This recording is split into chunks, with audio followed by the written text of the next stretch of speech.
காலத்தின் பசுமை பக்கங்களில் நம் பாரம்பரியம் ஓர் இனிய துளியாய் பதியப்பட்டுள்ளது. நிலத்தில் சங்க காலத்திலேயே தமிழர் கால் பதித்திருந்தார்கள் என்பது உண்மை. சங்க காலங்களில் ஈழம் என்பது தனிநாடு என குறிப்பிடப்படுகின்றது.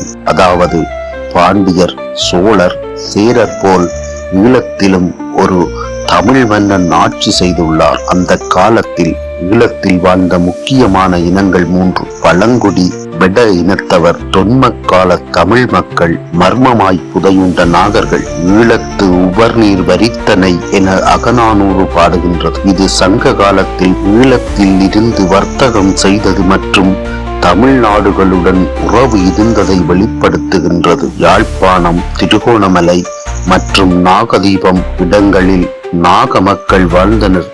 அவர்கள் தமிழ் தொன்மை கொண்டவர்களாக கருதப்படுகின்றனர். இலங்கையின் வடக்கு பகுதியில் கிறிஸ்துவுக்கு முன் 2ஆம் நூற்றாண்டுக்கு உரிய தமிழ் பெயர்கள் கொண்ட கல்வெட்டுக்கள் கிடைத்துள்ளன. இது சங்ககால தமிழர்கள் ஈழத்தில் வாழ்ந்தது மட்டுமல்ல, எழுதும் கலையும் இருந்ததை காட்டுகின்றது. வரலாறு, இலக்கியம், தொல்லியல் 3ம் சொல்கின்றது சங்க காலத்தில் தமிழர்கள் ஈழத்தில் வாழ்ந்தார்கள்.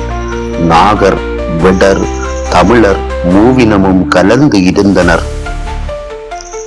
இந்த உண்மைகள் புது ஒளியை வீசுகின்றன. தமிழர்கள் ஈழத்தில் வரலாற்றுக்கு முன்பே வாழ்ந்தோர்.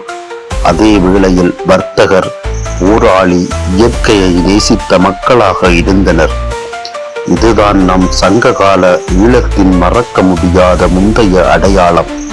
தமிழர் வரலாறு வெறும் கடந்த காலமல்ல, அது ஒரு உயிரோட்டம்.